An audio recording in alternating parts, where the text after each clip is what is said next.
Hello everyone, welcome to the Scholar Brains. आज इस वीडियो में हम कवर करेंगे बिजनेस ऑर्गेनाइजेशन एंड मैनेजमेंट के सेकंड ब्लॉक का यूनिट 6, जिसका टॉपिक है forms of business organisation part 2। जैसा कि हमने यूनिट 5 में स्टडी किया कि बिजनेस ऑर्गेनाइजेशन की 4 फॉर्म्स होती हैं: sole proprietorship, partnership, joint stock company and cooperative society. हमने इनके मेरिट्स एंड लिमिटेशंस के बारे में भी पढ़ा। सोल प्रोप्राइटरशिप एंड पार्टनरशिप में control, secrecy, motivation, ease of formation and low cost के पॉइंट ऑफ व्यू से देखा जाए तो ये काफ़ी एडवांटेजेस हैं, लेकिन इनके भी अपने ड्रॉबैक्स हैं, जैसे लिमिटेड रिसोर्सेज हैं, लिमिटेड मैनेजरियल स्किल्स हैं, लेकिन लायबिलिटी अनलिमिटेड है।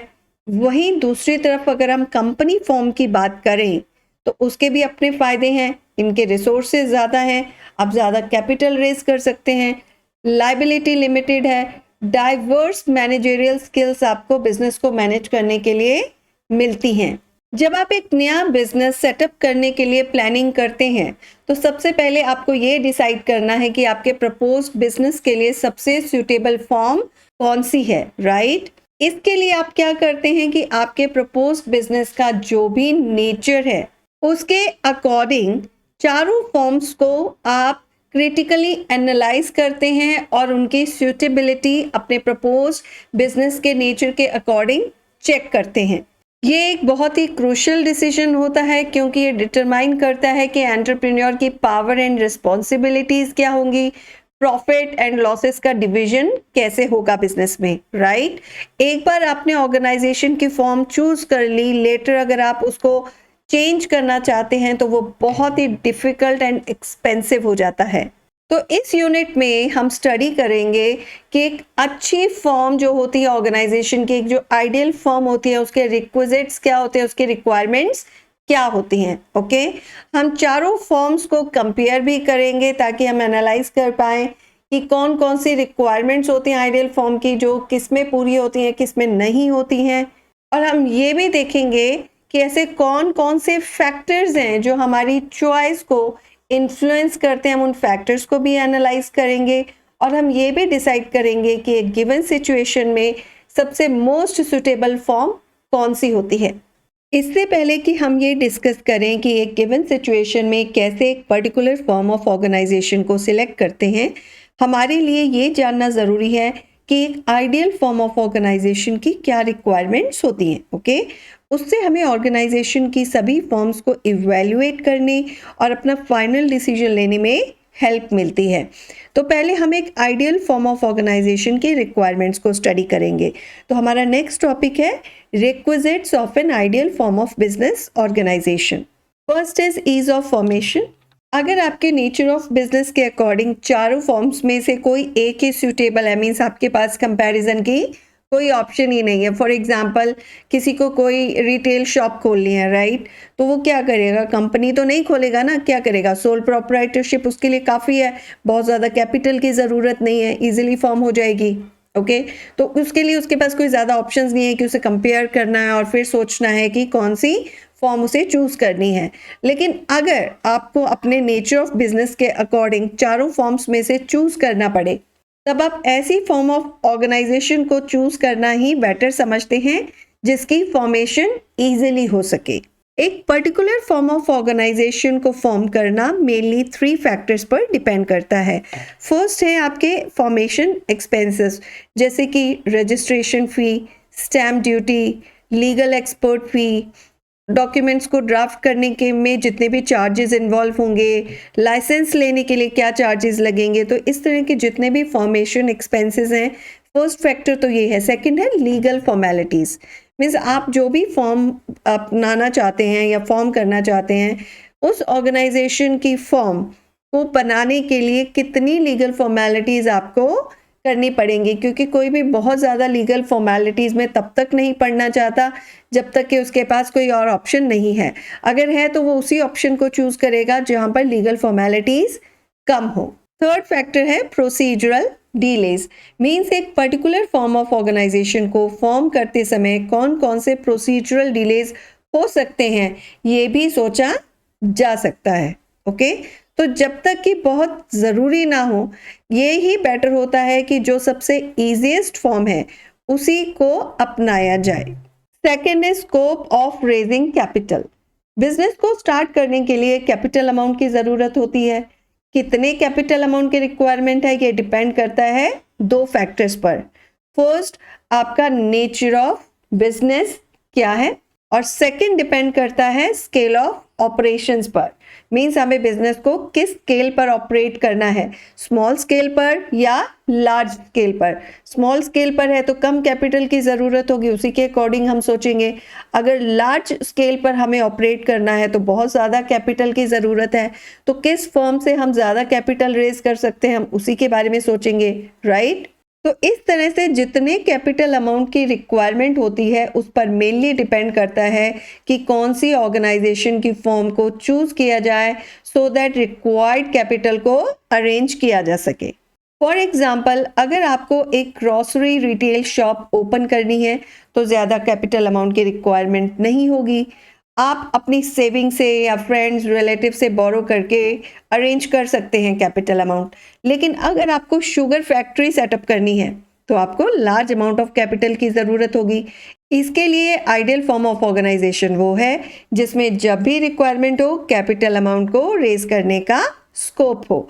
इस तरह से कैपिटल अमाउंट की रिक्वायरमेंट पर भी डिपेंड करता है कि आइडियल फॉर्म बिजनेस के लिए कौन सी है। Third is flexibility of operations. Organisation की फॉर्म फ्लेक्सिबल होनी चाहिए और बिना किसी डिफिकल्टी या कॉम्प्लिकेशन के चेंजिंग बिजनेस कंडीशंस के साथ अडेप्टेबल होनी चाहिए, क्योंकि आजकल मार्केट में एकदम से चेंजेस आ जाते हैं। तो आपकी बिजनेस भी इस तरह से होना चाहिए कि वो उन चेंजेस के साथ अडॉप्ट कर सके इजीली। ओके, फॉर एग्जाम्पल, अगर आप अपने बिजनेस को फ्यूचर में एक्सपेंड करना चाहते हैं, प्लांट्स एंड मशीनरी को मॉडर्नाइज करना चाहते हैं, तो ऑर्गेनाइजेशन इन सभी रिक्वायरमेंट्स को मीट करने के लिए कैपेबल होनी चाहिए। Next is extent of liability. We know that कि हर बिजनेस में रिस्क एंड अनसर्टेनिटी होती है, right. Normally businessman limited liability prefer करते हैं, इसलिए लिमिटेड लायबिलिटी को एक आइडियल फॉर्म ऑफ ऑर्गेनाइजेशन का इम्पॉर्टेंट फीचर माना जाता है, क्योंकि कोई भी अपना बहुत सारा पैसा तो रिस्क पे नहीं डालना चाहेगा कि हमने 20 रुपए लगाए हैं कल को लॉस आ जाए 50 का, ये तो नहीं चाहेगा। वो कहेगा उतना ही रिस्क लेगा जितना वो बेयर कर सकता है, राइट। लेकिन बिजनेस में इनिशिएटिव एंड इन्वॉल्वमेंट के लिए एक सर्टेन अमाउंट ऑफ रिस्क भी इम्पॉर्टेंट होता है। रिस्क एलिमेंट भी मोटिवेशन का काम करता है। अगर मान लीजिए बिजनेस में रिस्क ही नहीं है तो इसमें मजा क्या हुआ, कुछ भी नहीं। क्या मोटिवेशन होगा, किस लिए आप बहुत ज़्यादा एफर्ट्स डालेंगे? आप एफर्ट्स इसीलिए डालेंगे ना कि लॉस ना हो जाए। अगर रिस्क फैक्टर ही नहीं है तो फिर आप लेजी हो जाएंगे कि ठीक है चल रहा है चलने दो, राइट। तो ये रिस्क एलिमेंट भी मोटिवेशन का काम करता है। अगर आप रिस्क एलिमेंट को अवॉइड करते हैं कि चलो भाई सब ठीक है चलने दो, तो कई बार इस तरह के मोटिवेशन की कमी से मैनेजमेंट में weakness, inefficiency and even dishonesty भी आ जाती है। ओके, फिफ्थ पॉइंट है हमारा इफेक्टिवनेस ऑफ मैनेजमेंट। किसी भी बिजनेस की सक्सेस मैनेजमेंट की एफिशिएंसी पर डिपेंड करती है। मैनेजमेंट की एफिशिएंसी उनकी स्किल्स, मोटिवेशन, फ्लेक्सिबिलिटी, अडेप्टेबिलिटी पर डिपेंड करती है। किसी एक इंडिविजुअल में इन सभी क्वालिटीज का होना डिफिकल्ट है। Next is stability and continuity. Owners, employees, customers क्या चाहते हैं? सभी बिजनेस में स्टेबिलिटी एंड लॉन्ग लाइफ चाहते हैं। एम्प्लॉयज हमेशा एक stable and continuous employment prefer करते हैं। अगर बिजनेस स्टेबल है तो ओनर फ्यूचर के लिए प्लानिंग कर सकता है और लॉन्ग टाइम तक प्रॉफिट देने वाली इन्वेस्टमेंट्स कर सकेगा, राइट। अगर उसे फ्यूचर ही नहीं पता तो वो इन्वेस्टमेंट लॉन्ग टर्म के लिए क्यों करेगा, राइट। कस्टमर्स के पॉइंट ऑफ व्यू से भी उनकी नीड्स को मीट करने के लिए बिजनेस गुड्स एंड सर्विसेज की सप्लाई रेगुलर कर सके, वो भी तो यही चाहेंगे। और ये तभी होगी जब स्टेबिलिटी एंड लॉन्ग लाइफ होगी, तो कस्टमर भी यही चाहेगा। मीन्स एक आइडियल फॉर्म ऑफ ऑर्गेनाइजेशन वो है जो बिजनेस को स्टेबिलिटी प्रोवाइड कर सके। Okay, next is business secrecy. Business में ये इम्पॉर्टेंट है कि बिजनेस सीक्रेट्स को मेंटेन किया जाए, उन्हें कंपेटिटर्स को लीक ना होने दिया जाए। इसलिए ऑर्गेनाइजेशन की ऐसी फॉर्म जो बिजनेस सीक्रेट्स को मेंटेन रखने में हेल्पफुल हो, उसे ही आइडियल माना जाता है। नेक्स्ट रिक्वायरमेंट है extent of government control and regulations. अगर गवर्नमेंट कंट्रोल एंड रेगुलेशंस बहुत ज़्यादा है तो एंटरप्राइज को लीगल फॉर्मेलिटीज़ एंड इंस्ट्रक्शंस को पूरा करने में अपना बहुत सारा टाइम, मनी एंड एनर्जी लगानी पड़ती है। कुछ केसेस में गवर्नमेंट ऑफिशियल्स बिजनेस की डे टू डे एक्टिविटीज़ में बहुत ज़्यादा इंटरप्शंस भी कर सकते हैं। अगर बात करें इन्वेस्टर्स, क्रेडिटर्स एंड कस्टमर्स की, तो ये लोग ऐसी एंटरप्राइजेस को ट्रस्ट करते हैं जो एंटरप्राइजेस अपनी सभी activities according to government regulations properly निभाती है।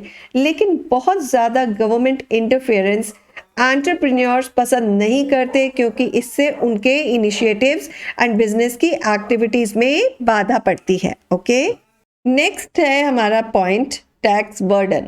सर्टेन प्रोडक्ट्स एंड सर्विसेज पर बिजनेस टैक्स जैसे कि GST, excise duty, custom duty, इनको चार्ज किया जाता है। ऐसे टैक्सेस का अफेक्ट सभी फॉर्म्स ऑफ ऑर्गेनाइजेशन पर सिमिलर पड़ता है, इसलिए ये टैक्सेस आपकी चॉइस को अफेक्ट नहीं करते।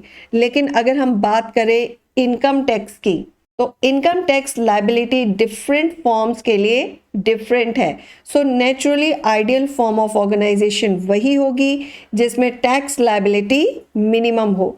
इस पॉइंट ऑफ व्यू से कंपनी फॉर्म ऑफ ऑर्गेनाइजेशन को बेस्ट माना जाता है, क्योंकि इसे टैक्स में बहुत सी रिलीफ मिलती हैं जो ऑर्गेनाइजेशन की दूसरी फॉर्म्स में अवेलेबल नहीं है। नेक्स्ट पॉइंट है हमारा ओनरशिप प्रेरोगेटिव्स। ओके, प्रेरोगेटिव्स का मतलब क्या होता है कि एक स्पेशल राइट या प्रिविलेज जो आपको आपके रैंक या पोजीशन से मिलता है। ओके, तो यहाँ हम बात कर रहे हैं ओनर्स के स्पेशल राइट्स की। कुछ लोगों की स्ट्रॉन्ग डिजायर होती है कि वो एंटायर बिजनेस एक्टिविटीज को खुद कंट्रोल करें, मीन्स वो किसी का भी बीच में इंटरप्शन नहीं चाहते। ऐसे लोग पर्सनल लीडरशिप को ज़्यादा वैल्यू देते हैं। कुछ लोग बिजनेस की रिस्पॉन्सिबिलिटीज एंड रिस्क को दूसरों के साथ शेयर करना चाहते हैं। कुछ लोग बिजनेस एक्टिविटीज को कंट्रोल करने की इच्छा नहीं रखते कि भाई पैसा लगाना है, कि कैपिटल अमाउंट हमने कुछ लगा दिया, लेकिन हमें उसके एक्टिविटीज में ये सब नहीं चाहिए, कुछ भी प्रॉफिट आ रहा है हमें बस उसका शेयर मिल जाए। राइट, ऑफ कोर्स लॉस में भी शेयर होता है, लेकिन वो किसी और चीज़ में इन्वॉल्व नहीं होना चाहते, सिर्फ कैपिटल अमाउंट लगा दिया है, वहाँ तक ठीक है। कुछ लोग ऐसे भी होते हैं जो बिजनेस रिस्क बेयर करने के लिए रेडी नहीं है। तो ऑर्गेनाइजेशन का आइडियल फॉर्म ओनर्स के ऐसे प्रिविलेज का भी ध्यान रखता है। राइट, तो ओनर जब भी सोचेगा, एंटरप्रेन्योर जब भी सोचेगा, वो अपने राइट्स के बारे में सोचेगा, उसके अकॉर्डिंग जो भी आइडियल फॉर्म उसे लगेगी वो उसे चुनेगा। ओके, तो ये थे हमारे वो पॉइंट्स, वो रिक्वायरमेंट्स जो एक ऑर्गेनाइजेशन को एक आइडियल फॉर्म देती हैं। तो अब तक हमने स्टडी किया कि ऑर्गेनाइजेशन की आइडियल फॉर्म में कौन कौन से फीचर्स होने चाहिए, जैसे कि easy formation, limited liability, capital raise करने के लिए स्कोप होना चाहिए, बिजनेस सीक्रेसी मेंटेन हो सके, फ्लेक्सिबिलिटी हो, ऑपरेशंस में स्टेबिलिटी हो, गवर्नमेंट कंट्रोल कम हो, राइट, टैक्स बर्डन्स कम हो, राइट, ये सब फीचर्स होने चाहिए एक आइडियल फॉर्म में। ओके, और ऑर्गेनाइजेशंस की कितनी फॉर्म्स होती हैं? 4 बेसिक फॉर्म्स हैं: sole proprietorship, partnership, company and cooperative society. Organisation के एक आइडियल फॉर्म के लिए नेसेसरी फीचर्स को ध्यान में रखते हुए हम इन चारों फॉर्म्स की फीचर्स को कंपेयर करेंगे। इस कंपैरिजन से प्रोबेबली हम ऐसी ऑर्गेनाइजेशन की फॉर्म को आइडेंटिफाई कर सकें जिसमें ये सभी आइडियल फीचर्स हो या मैक्सिमम हो। ओके, तो चलिए चारों फॉर्म्स ऑफ ऑर्गेनाइजेशन को हम कंपेयर करते हैं। हमारा नेक्स्ट टॉपिक है comparison of various forms of organisation. Sole proprietorship, partnership, private limited company, public limited company and cooperative organisation को हम आपस में कंपेयर करेंगे। फर्स्ट बेसिस है हमारा फॉर्मेशन। सोल प्रोप्राइटरशिप का फॉर्मेशन ईजी है, किसी भी तरह की लीगल फॉर्मेलिटीज़ की ज़रूरत नहीं पड़ती। पार्टनरशिप भी काफ़ी ईजी है, किसी भी तरह के रिजिड लीगल फॉर्मेलिटीज़ की ज़रूरत नहीं है, बहुत ही कम ईजी लीगल फॉर्मेलिटीज़ के साथ पार्टनरशिप फॉर्म को फॉर्म किया जा सकता है। Okay, private limited company difficult है क्योंकि इसमें लीगल फॉर्मेलिटीज़ काफ़ी होती हैं। Public limited company quite difficult है, और ज़्यादा डिफ़िकल्ट है क्योंकि इसमें बहुत सारी लीगल फॉर्मेलिटीज़ होती हैं। कोऑपरेटिव ऑर्गेनाइजेशन में सिर्फ कुछ लीगल फॉर्मेलिटीज़ होती हैं, बहुत ज़्यादा नहीं होती। ओके, सेकेंड बेसिस है हमारा कंपैरिजन का स्पेसिफिक रेगुलेशन। सोल प्रोप्राइटरशिप किसी भी रेगुलेशन के अंडर नहीं आता है। पार्टनरशिप इंडियन पार्टनरशिप एक्ट 1932 के अंडर रेगुलेट होती हैं। Private limited company and public limited company दोनों कंपनीज एक्ट 1956 के रूल्स एंड रेगुलेशंस के अंडर ऑपरेट होती हैं। Cooperative organisation cooperative societies act 1912 के अंडर ऑपरेट होता है। Okay, next feature is legal status. Sole proprietorship का कोई भी सेपरेट लीगल स्टेटस नहीं है, पार्टनरशिप का भी नहीं है। लेकिन अगर private limited company, public limited company and cooperative organisation तीनों की बात करें तो इन तीनों का एक सेपरेट लीगल स्टेटस होता है अपने ओनर से। Okay, next is membership. Soul proprietorship में सिंगल ओनर होता है। पार्टनरशिप में मिनिमम 2 एंड मैक्सिमम की लिमिट है 50। प्राइवेट लिमिटेड में minimum 2 and maximum is 200। Public limited company में मिनिमम 7 एंड मैक्सिमम की कोई लिमिट नहीं होती है। कोऑपरेटिव ऑर्गेनाइजेशन में मिनिमम 10 मेंबर्स एंड मैक्सिमम की कोई लिमिट नहीं है। Next feature is capital. Soul proprietorship में लिमिटेड कैपिटल की रिक्वायरमेंट होती है। पार्टनरशिप में भी एक लिमिटेड कैपिटल चाहिए जो एक सिंगल पर्सन नहीं कर सकता, लेकिन एटलीस्ट 2 या 2 से ज़्यादा मिलकर मैक्सिमम 50 तक मिलकर उस कैपिटल को अरेंज कर सकते हैं। प्राइवेट लिमिटेड कंपनी में काफ़ी लार्ज कैपिटल की ज़रूरत होती है। पब्लिक लिमिटेड कंपनी में भी लार्ज अमाउंट ऑफ कैपिटल की ज़रूरत है, लेकिन इसमें कितना भी अमाउंट ऑफ कैपिटल रेज किया जा सकता है। कोऑपरेटिव ऑर्गेनाइजेशन में किसी भी तरह का सब्सटेंशियल रिसोर्स नहीं होता है। Okay, next feature is management and ownership. Soul proprietorship में ओनर ही मैनेज करता है। पार्टनरशिप में भी पार्टनर्स ही ओनर्स भी हैं और मैनेज भी करते हैं। प्राइवेट लिमिटेड कंपनी में control, risk and ownership, okay, means ownership और मैनेजमेंट दोनों हैंड टू हैंड ही चलता है। जो भी डायरेक्टर्स चुने जाते हैं वही कंपनी को एक तरह से मैनेज भी करते हैं। पब्लिक लिमिटेड कंपनी में कंप्लीट सेपरेशन होता है मैनेजमेंट का ओनरशिप से। ओके, कोऑपरेटिव ऑर्गेनाइजेशन में भी सभी मेंबर्स मैनेज नहीं करते। मेंबर्स मिलकर एक मैनेजिंग कमेटी इलेक्ट करते हैं जो उसे मैनेज करती है। Next is managerial expertise. Sole proprietorship and partnership के केस में एक्सपर्टीज लिमिटेड है। सोल में तो बहुत ही लिमिटेड है क्योंकि सिंगल ओनर मैनेज्ड है, right. Private limited company, public limited company and cooperative organisation के केसेस में स्कोप काफ़ी ज़्यादा होता है एक्सपर्टीज का। Next feature is owners liability.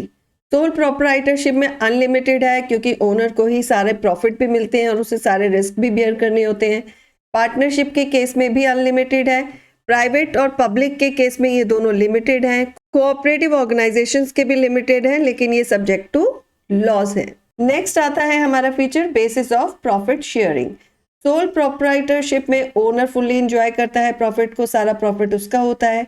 Partnership form में पार्टनर्स एज पर एग्रीमेंट जो भी उनके बीच में होता है उसके अकॉर्डिंग प्रॉफिट को शेयर करते हैं। प्राइवेट लिमिटेड कंपनी में एंड पब्लिक लिमिटेड कंपनी में ओनर्स का जो भी शेयर्स की रेशियो होती है उसी के अकॉर्डिंग उनका प्रॉफिट में भी शेयर होता है। कोऑपरेटिव ऑर्गेनाइजेशन में हर मेंबर बिजनेस में जितना वॉल्यूम देता है उसी के अकॉर्डिंग उसे शेयर मिलता है। Next is ownership transfer. Soul proprietorship में ओनर जब चाहे अपनी मर्जी से अपने बिजनेस को बेच सकता है, तो उसकी एंटायरली मर्जी है, उसे किसी से भी परमिशन लेने की ज़रूरत नहीं है। पार्टनरशिप फॉर्म में रिस्ट्रिक्शंस होती हैं, आप अपने शेयर्स को दूसरे पार्टनर्स के कंसेंट के बिना आप ट्रांसफ़र नहीं कर सकते, बेच नहीं सकते, इसलिए काफ़ी डिफ़िकल्ट है इसमें अपनी ओनरशिप को ट्रांसफ़र करना। प्राइवेट लिमिटेड कंपनी में भी रिस्ट्रिक्शंस होती हैं और काफ़ी डिफ़िकल्ट है ये भी। पब्लिक लिमिटेड कंपनी में आप अपनी मर्ज़ी से और बहुत ईजिली जो भी प्रोसीजर है उसको फॉलो करते हुए आप ईजिली अपने शेयर्स को ट्रांसफ़र कर सकते हैं। कोऑपरेटिव ऑर्गेनाइजेशन में भी ये रिस्ट्रिक्टेड है। Next is business stability. Sole proprietorship की स्टेबिलिटी अपने ओनर की लाइफ पर डिपेंड करती है। पार्टनरशिप में भी अपने पार्टनर्स की लाइफ, उनकी इंसॉल्वेंसी और रिटायरमेंट पर डिपेंड करती है। Private limited company and public limited company दोनों ही जो भी उनके शेयर होल्डर्स हैं, उनकी डेथ, इंसॉल्वेंसी के केस में या वो ट्रांसफर करते हैं शेयर्स उसके केस में, उसकी लाइफ पर कोई भी अफेक्ट नहीं पड़ता। मीन्स इसकी एक परपेचुअल एग्जिस्टेंस है।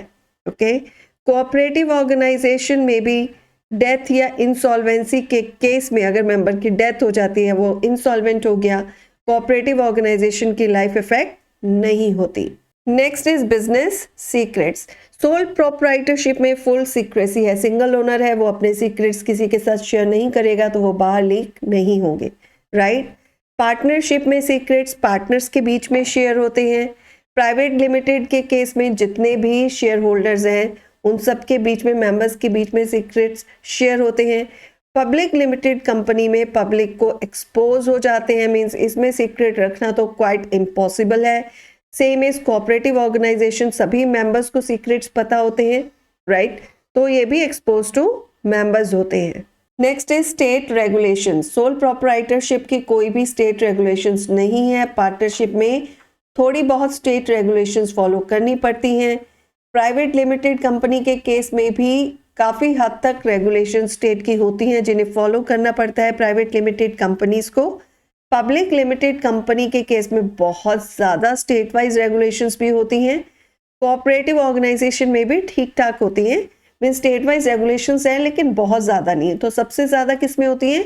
पब्लिक लिमिटेड कंपनी में होती हैं, और किस में नहीं है बिल्कुल ही, वो है sole proprietorship. Next is tax liability. Sole proprietorship और पार्टनरशिप दोनों पर ही कोई भी स्पेशल इनकम टैक्स नहीं होता है। Private limited company and public limited company दोनों हेविली टैक्स्ड हैं। कोऑपरेटिव ऑर्गेनाइजेशंस को इनकम टैक्स से एग्जेम्पशन मिलती है। ओके, नेक्स्ट आता है हमारा फ्लेक्सिबिलिटी। सोल प्रोप्राइटरशिप काफ़ी इलास्टिक ऑर्गेनाइजेशन है, काफ़ी फ्लेक्सिबिलिटी होती है, किसी भी तरह के रिटर्न डॉक्यूमेंट की ज़रूरत नहीं होती। पार्टनरशिप में पार्टनर्स का कंसेंट चाहिए कुछ भी चेंज करने के लिए। ओके, एक पार्टनरशिप डीड की रिक्वायरमेंट होती है, राइट, जिसे सभी पार्टनर्स के कंसेंट के साथ चेंज किया जा सकता है।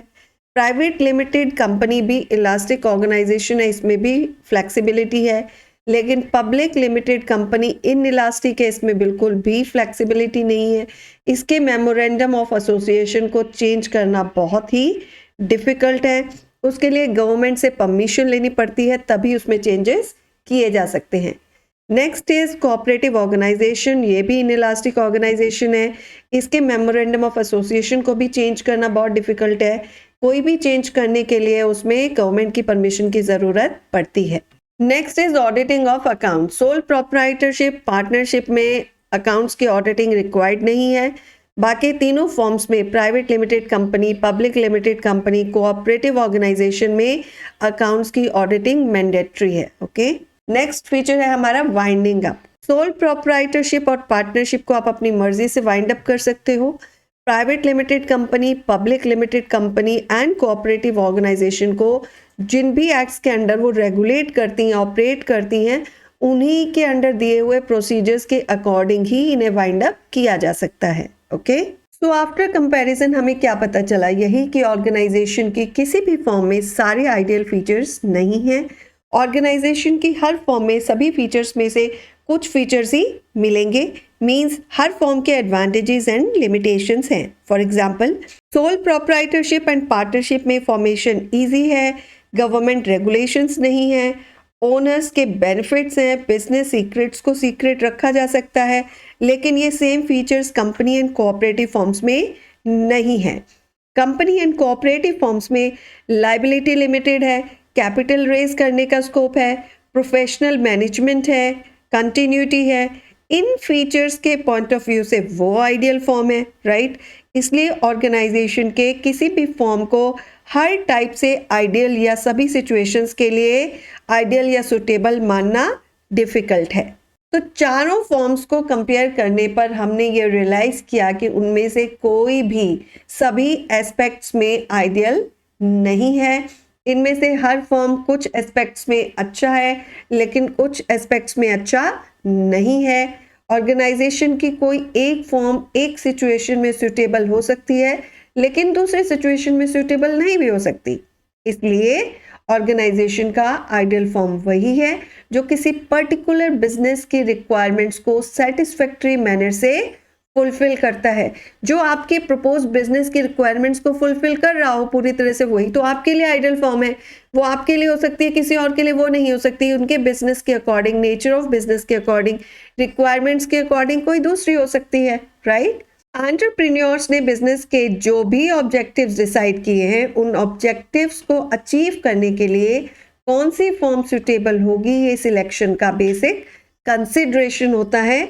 क्योंकि ऑब्जेक्टिव्स अलग अलग बिजनेसेस के लिए अलग अलग हो सकते हैं, इसलिए ऑर्गेनाइजेशन का कोई भी फॉर्म सभी बिजनेस टाइप्स के लिए सुटेबल नहीं माना जा सकता, आइडियल नहीं माना जा सकता। ओके, ऑर्गेनाइजेशन की चॉइस से जो रिलेटेड डिसीजंस हैं वो बिजनेस की दो स्टेजेस में सबसे ज्यादा इंपॉर्टेंट होते हैं।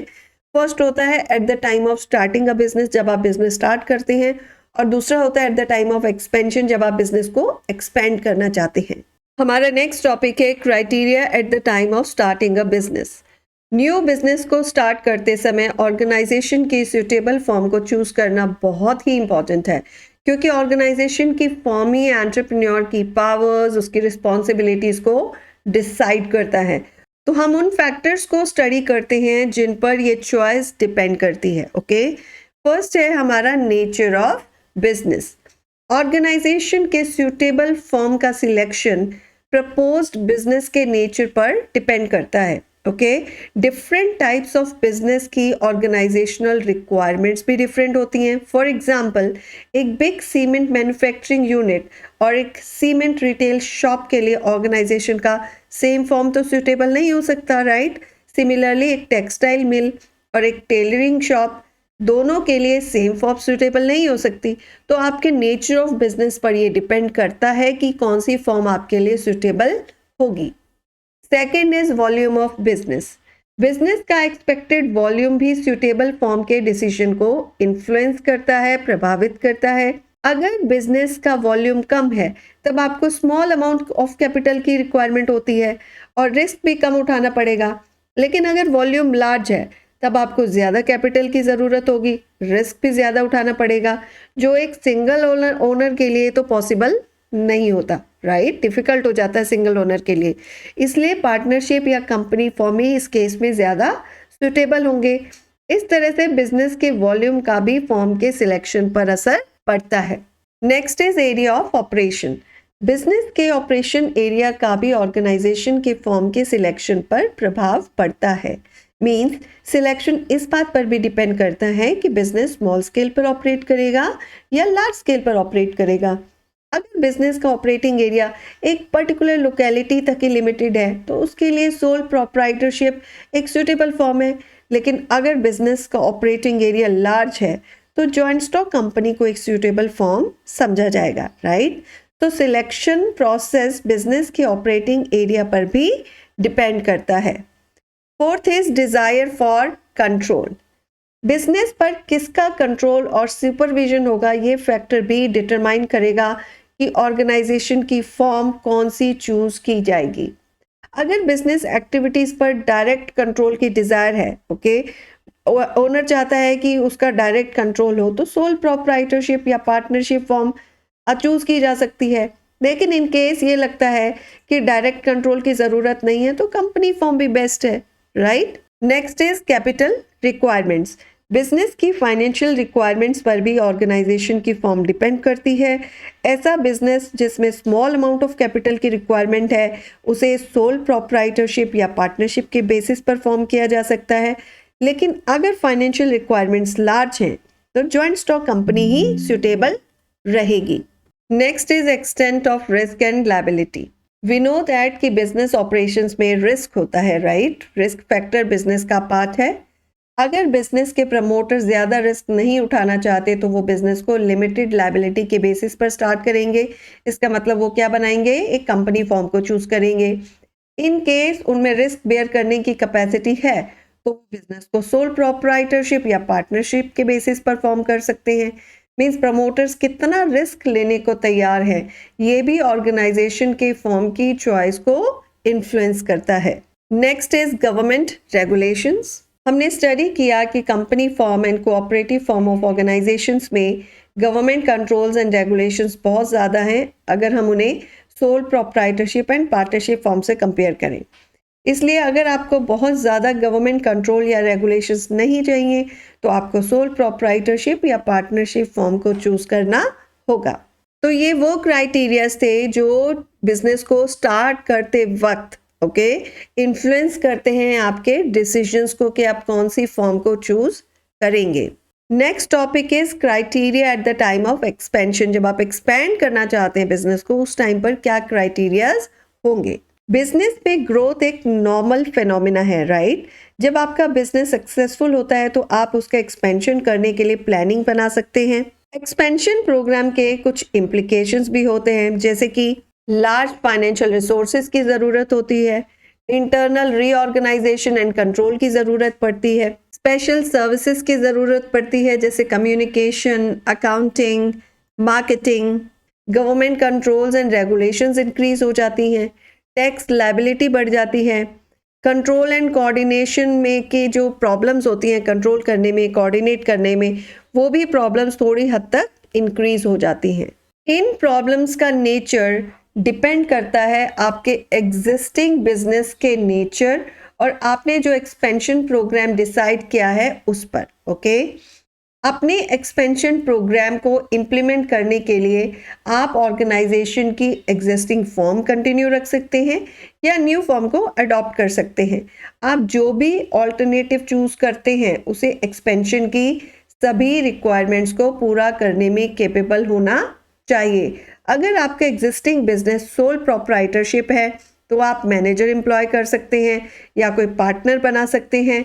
इन केस आपका एग्जिस्टिंग बिजनेस पार्टनरशिप फॉर्म है तो आप नंबर ऑफ पार्टनर्स इंक्रीज कर सकते हैं या प्राइवेट लिमिटेड कंपनी में कन्वर्ट कर सकते हैं। सिमिलरली अगर आपका एग्जिस्टिंग बिजनेस प्राइवेट लिमिटेड की फॉर्म में है तो सेम फॉर्म को कंटिन्यू रख सकते हैं आप या उसे पब्लिक लिमिटेड कंपनी में कन्वर्ट कर सकते हैं, राइट। तो हमने स्टडी किया कि सभी टाइप्स के बिजनेसेस के लिए कोई आइडियल फॉर्म तो नहीं होती है। सब अपने नेचर ऑफ बिजनेस के अकॉर्डिंग, अपने कन्वीनियंस के अकॉर्डिंग, जिस तरह के उनके ऑब्जेक्टिव्स है बिजनेस के, इन सब के अकॉर्डिंग वो एक फॉर्म को चूज करते हैं, राइट।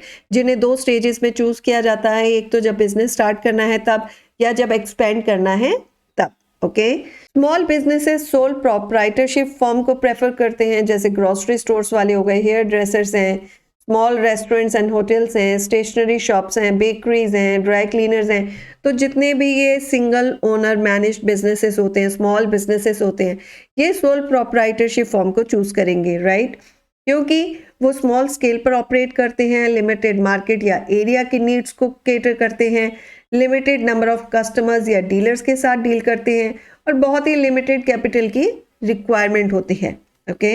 इसमें फेस टू फेस सिचुएशन से डील करने के लिए ओनर्स के पर्सनल अटेंशन की ज़रूरत होती है। सुपरविजन वर्क ओनर खुद ही इजीली कर सकता है और ओनर खुद ही अपना बॉस और एक्टिव मैनेजर होता है। लार्ज स्केल पर बिजनेस को जनरली पार्टनरशिप की फॉर्म में किया जाता है। सर्विस एंटरप्राइजेस जैसे कि आपके हो गए auto workshops, large restaurants and hotels, large scale retail houses या मीडियम स्केल इंडस्ट्रीज जो हैं, इनको जनरली पार्टनरशिप फॉर्म में स्टैब्लिश किया जाता है। इन केसेस में एंटरप्रेन्योर्स एक फर्म के पार्टनर के रूप में अपना कैपिटल, स्किल्स, एक्सपीरियंस को एक साथ मिलाकर वर्क करते हैं। ऐसे ऑर्गेनाइजेशंस के इंटरनल मैनेजमेंट को वो पार्टनर मैनेज करते हैं जो एंटरप्राइज की पर्टिकुलर एक्टिविटी में स्पेशलाइज्ड होते हैं। जैसे मैनेजमेंट करनी आती होगी, मान लीजिए मार्केटिंग की, वो मार्केटिंग को संभाल लेगा। जैसे अकाउंट्स में जिसकी स्पेशलाइजेशन होगी वो अकाउंट्स देख लेगा, राइट। तो अपनी एक्सपर्टीज के अकॉर्डिंग वो उस पर्टिकुलर एक्टिविटी को एंटरप्राइज में करते हैं। वो एंटरप्राइजेस जिनमें रिस्क बहुत ज़्यादा होता है और जिन्हें मीडियम स्केल पर ऑपरेट किया जाता है, उनके लिए प्राइवेट कंपनी की फॉर्म सुटेबल माना जाता है। जैसे कि transport undertakings, hire purchase units हैं, फाइनेंस एंड लीजिंग कंपनीज हैं, मीडियम स्केल मैन्युफैक्चरिंग कंपनीज हैं। इन सबको जनरली प्राइवेट लिमिटेड कंपनीज की फॉर्म में ही स्टैब्लिश किया जाता है। ऐसे एंटरप्राइजेस में पार्टनरशिप फॉर्म के कंपैरिजन में ज़्यादा कैपिटल की रिक्वायरमेंट होती है। ओके। इसीलिए वो पार्टनरशिप फॉर्म में नहीं जाते, पार्टनरशिप फॉर्म को चूज करने की जगह वो लोग प्राइवेट कंपनी की फॉर्म को चूज करना बेटर समझते हैं। वो बिजनेस जो लार्ज स्केल पर ऑपरेट करते हैं उनके लिए public limited company form suitable मानी जाती है। लार्ज स्केल मैन्युफैक्चरिंग प्लांट्स हो गए, लार्ज ट्रांसपोर्ट अंडरटेकिंग्स हैं, या इंजीनियरिंग एंड इलेक्ट्रॉनिक कंपनीज हो गई, बड़े बड़े डिपार्टमेंटल स्टोर्स हैं, मल्टीपल शॉप्स हैं, ओके। इन सबको पब्लिक लिमिटेड कंपनी के बेसिस पर ही स्टैब्लिश किया जाता है। इसका मेन रीजन है कि लार्ज अमाउंट ऑफ कैपिटल की रिक्वायरमेंट होती है इन्हें, और लार्ज अमाउंट ऑफ रिस्क भी इसमें इन्वॉल्व होता है। इन रीजंस की वजह से पब्लिक लिमिटेड कंपनी फॉर्म को ही ये सुटेबल मानते हैं। वहीं अगर हम कोऑपरेटिव फॉर्म की बात करें तो जब सोसाइटी के किसी एक पर्टिकुलर सेगमेंट को, एक पर्टिकुलर सेक्शन को, उसके इंटरेस्ट को प्रमोट करना होता है तो उसके लिए ऑर्गेनाइजेशन की कोऑपरेटिव फॉर्म को सूटेबल समझा जाता है। इसीलिए ऑर्गेनाइजेशन की कोऑपरेटिव फॉर्म का use largely consumers, producers, farmers इनके लिए किया जाता है। हमारा नेक्स्ट टॉपिक है सोशल एंटरप्राइजेस। सोसाइटी के डेवलपमेंट के लिए सोशल एंटरप्राइजेस को फॉर्म किया जाता है। ये enterprises education, training, unemployment, women empowerment, poverty, inequality जैसे इश्यूज को डील करती हैं।